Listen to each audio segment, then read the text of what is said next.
right now, somewhere near you, a stranger is sitting alone in a coffee shop, awake, thinking, maybe arguing with someone they just met.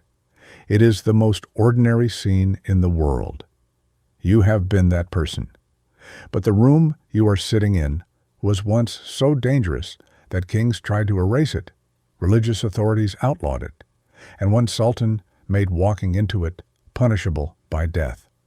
Not because of the coffee, because of what the coffee let people do.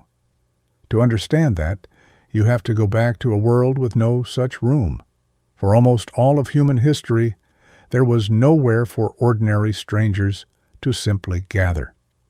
If people came together, it was to worship, or to trade, or to drink.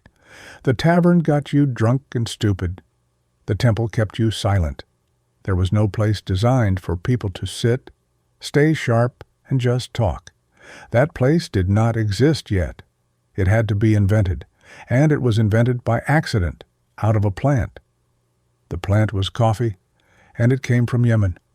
There, around 500 years ago, Sufi monks discovered that a dark, bitter drink, brewed from a certain roasted bean, did something no wine ever could. It didn't dull you, it woke you up. They drank it to stay alert through long nights of prayer. They called it Gahwa.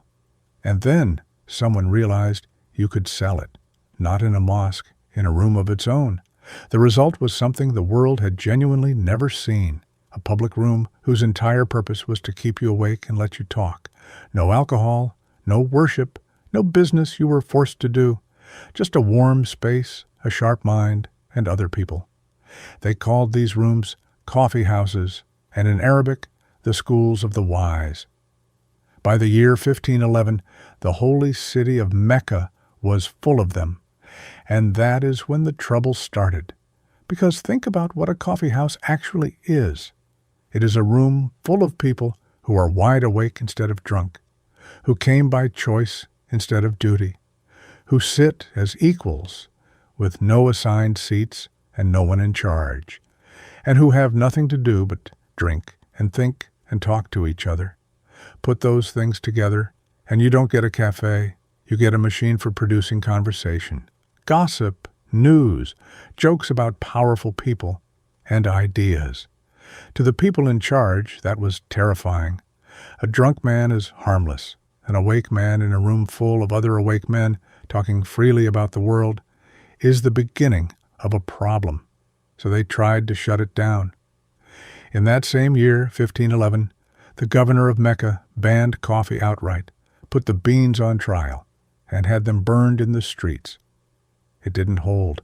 The ruler above him overturned it, because by then half the empire was drinking the stuff. Later, an Ottoman sultan went further and made entering a coffee house a capital crime.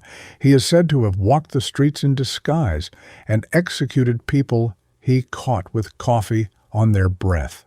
And still, it spread. It could not be stopped. Cairo filled with hundreds of them.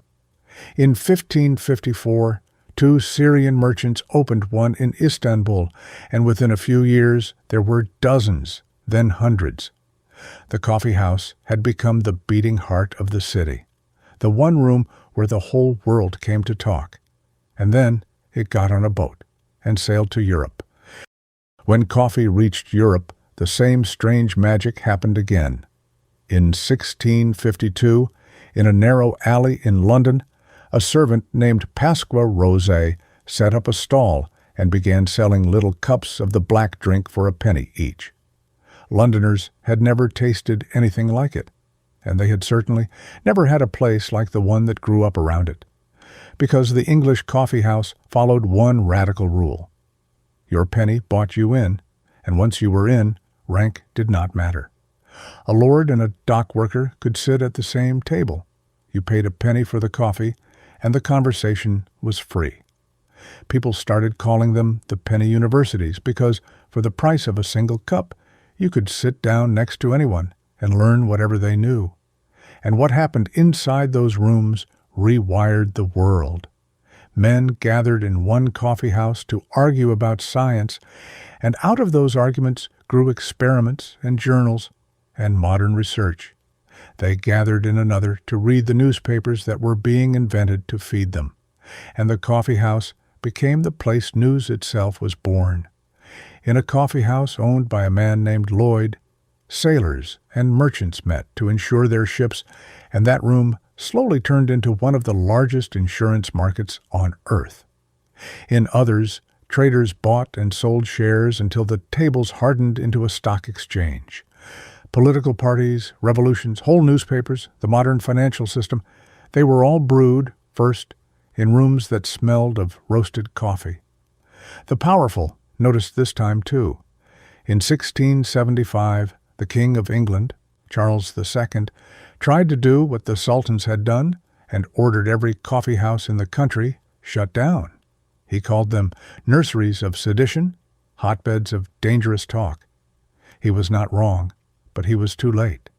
The outcry was so immediate and so furious that the ban collapsed in 11 days. The room had already won. There were now too many awake people in too many rooms, sharing too many ideas for any king to switch them off. And that is the real story of the coffee house. It was never really about the coffee. Coffee was just the excuse. The invention was the room itself, the first place in human history where strangers could gather as equals, sober, sharp, and free to say what they thought. Before it, there was no such thing as the public. After it, the public could not be silenced.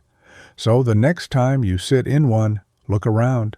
The quiet person with the laptop, the two friends arguing, the stranger reading the news. You are sitting inside one of the most important inventions we ever made, disguised as the most ordinary. A room that kings could not close. A room where the modern world woke up and started talking.